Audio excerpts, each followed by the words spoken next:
Welcome to lecture 3. We'll continue the basic definitions of the antenna. Next comes the inverse square law. If I consider an antenna at this point, and if I would like to measure the power density at point A, that is PA, at point B, PB, which are at a distance of RA and the RB, then the power at A is given by transmitted power PT divided by the distance 4 pi RA square, and PB is transmitted power PT divided by 4 pi, the distance is RB square. This equation you have seen. Here I want to show that the power received is inversely proportional to the distance. If I take the ratio of PA to PB, then 4 pi gets cancels, PT get cancels, we will get RB by RA whole square. That is, PA is inversely proportional to RA and PB is square of the distance of RB. So the power density is inversely proportional to the distance, referred is called as the inverse square law. Then next term is the beam efficiency. In the beam efficiency you have seen the beam area. The beam area means it includes the main lobe, side lobes. This is full is the beam area. That is, omega A is total beam area, which is, let me write this small 4 plus this one. So that is omega m plus omega m. Omega m is the main lobe, capital M, and sum of this one is omega small m. This gives you the total beam area, main lobe area and the side lobe area. Then beam efficiency, epsilon m is given by main lobe area divided by the total area. This is main lobe area divided by the total beam area, beam efficiency.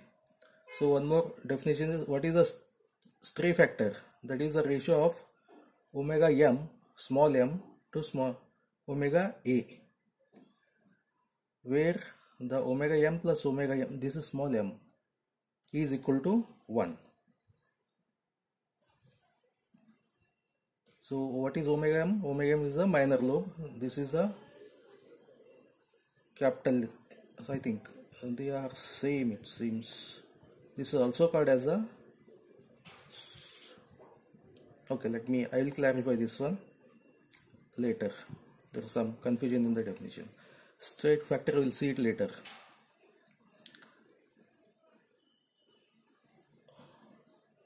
Okay,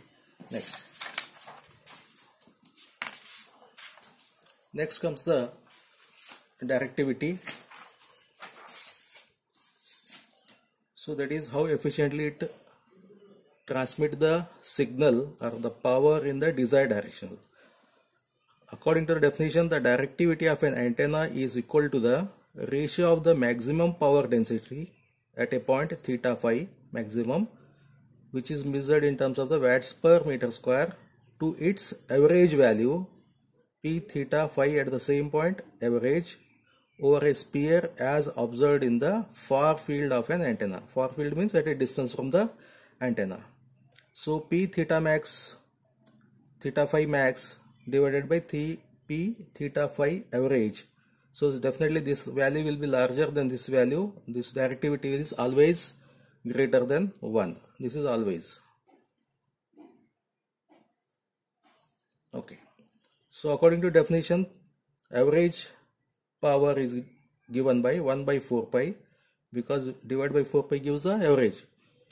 Phi is from 0 to 2 pi, theta is from 0 to pi, p theta phi sin theta d phi. This is the definition. So this is over 4 pi, 1 divided by 4 pi. This is P theta phi. This we called it as a d omega watts per steradian. Okay, that is a square degree. So let me substitute this one. D is given by P theta phi max divided by P theta average. You have calculated here. So this is equal to 1 divided by, I will take this one into the denominator, rewrite the equation. Then this becomes, we have defined this part as average, normalized one, Pn. Okay, we have called this part as a normalized power, theta phi d omega. In turn, this results into 4 pi divided by omega A, that is a beam area. So this is replaced by the omega A beam area. So there is no need to derive the relation that this equal to this one, because the first model is the definition only. Like your Ohm's law, there is no need to prove that Ohm's law, just you have to remember what is Ohm's law. Okay, so what it implies, if this value is large, then the directivity is small, because D is inversely proportional to omega A. If beam area is small, then the directivity is large. In most of the cases, from point to point communication, you want to transmit the maximum power to this antenna. You don't want to transmit the power in other directions. If that is the case, then this beam will be somewhat like this. This beam area will be very small. This area will be very small. Under that condition, the D is large. D is large. On the other hand, if I consider another beam which is something like this, some power is transmitted in the other directions also other than the desired one, then the D will be smaller. So the lesser the beam area, better will be the directivity, and that is required in most of the applications. Then for an antenna that radiates over only half of a sphere, something like this, this is not a half of the sphere, but here this one, the antenna is here, somewhere here. Okay, the beam area, this is what is beam area, is 2 pi steradian. So it will be like a in the three-dimensional, you have to observe this one, imagine this one. Okay, so that is 2 pi steradian, or the degree square, and the directivity is given by D equal to 2 pi by 4 pi by 2 pi, which is equal to 2 dBi. So that is dB over isotropic. Okay, then this D is also given by theta naught phi naught, where theta naught and phi naught are the half power beam width. This is another way to calculate it.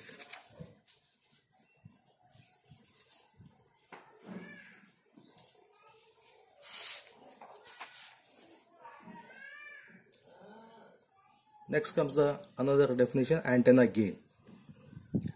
The gain of an antenna is always less than the directivity. Okay, G is always smaller than the D. First we will see the definition. The gain G of an antenna is an actual or the realized quantity which is less than the directivity D. Why it is less than? Because due to the ohmic losses in the antenna or its radome. Radome is something like a dome shape. Radome. Losses involve losses of power fed to the antenna which is not radiated but heats the antenna structures. So definitely when you feed the P, this is a feeder you have, because of the mismatch in this feeder and the antenna, some power will be lost. Lost means this starts heating this one. So means whatever the P is there, suppose say PT, here we are going to get PT dash. Definitely the PT dash will be smaller than the PT. So this smaller is because of the heating effect, or the full power is not transmitted to the antenna. Okay, that is given by G equal to K into D, small k into D, where K is the efficiency factor which is between 0 and 1. Maximum value is 1. Ideally G equal to D when K equal to 1, but this is not possible practically. Gain can also be measured by comparing the maximum power density of an antenna under test. This is your antenna under test with reference to an antenna of a known gain. So known gain means antenna with a reference antenna. Reference antenna means this you have defined it as a perfect antenna with no losses. You are comparing with the standard antenna. Then G is Pmax of the antenna under test divided by Pmax into Pmax of reference antenna. This is your reference antenna multiplied by the gain of the reference antenna. These two are the power, this is the gain. If half power bandwidth is known, then directivity is given by 41,253 divided by theta HP in degrees, phi HP in degrees. What are these? These two are the half power points in the principal plane, half power bandwidth in the other principal plane. Suppose say if these two values are 20 degrees, this is also 20, this is also 20, then the directivity will be 41253 divided by 20 into 20, that is 400. This comes out to be 100 or the 20 dBi. dB with reference to the isotropic. Isotropic means which transmit the power in all the directions with the equal power. So what is the meaning of this one? This means the antenna radiates a power in the direction of the main lobe maximum, which is about 100 times as much as would be radiated by a non-directional, that is a isotropic antenna for a same power input.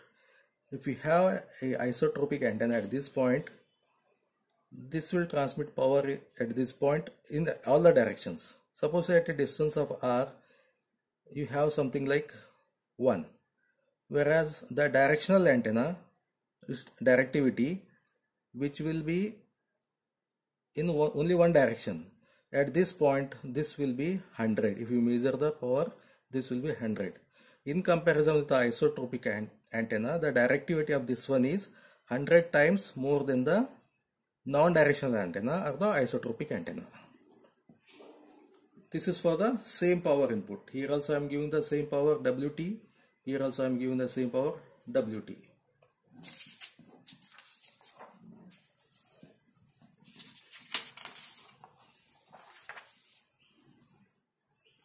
Next comes the antenna aperture. This is called as the aperture of an antenna. This is a horn antenna. We have taken a horn antenna which is available in our lab. So symbolically this is a horn antenna and the E waves are coming to this point. If you see in the 3-dimensional, the E fields are received by this antenna. Okay. So what is an antenna aperture? This is a physical aperture. This is the area of a physical aperture antenna. If you measure, if this is A and this is B, then the area will be A into B. If the horn antenna extracts all power from the wave, this wave, over its entire physical aperture, this aperture, then the total power P observed from the wave is given by P equal to E square by Z. Z is our impedance, that is 377 ohm, multiplied by the physical aperture AP, that is A into B. This is also given as a Poynting vector S into AP watts. But for this case, horn antenna, the E field at the boundaries, at these boundaries, will be equal to 0. At this point, the E field is 0. Okay, at the boundary. After this boundary, it will receive all the power. The wave which hits the boundary is going to be 0. That is from the boundary conditions theorem. So the same thing he explains, but the field response of an horn antenna is not uniform across the aperture A because E at the side walls must be equal to 0 to satisfy the boundary conditions. Thus aperture area AE of the horn is less than the physical aperture AP. AE is always less than the AP. This is the effective, this is a physical. Then epsilon AP is given by AE by AP, also called as the aperture efficiency. Then this power is in terms of watts. EA square, E is in the form of the volts. EA square divided by Z, V square by R into AE. That is the for the effective power received. Assuming uniform power, uniform field ER in the far field at a distance of R, then the power radiated is also given by this expression, power radiated. Okay, this is the power received. Then power radiated, this is the power received.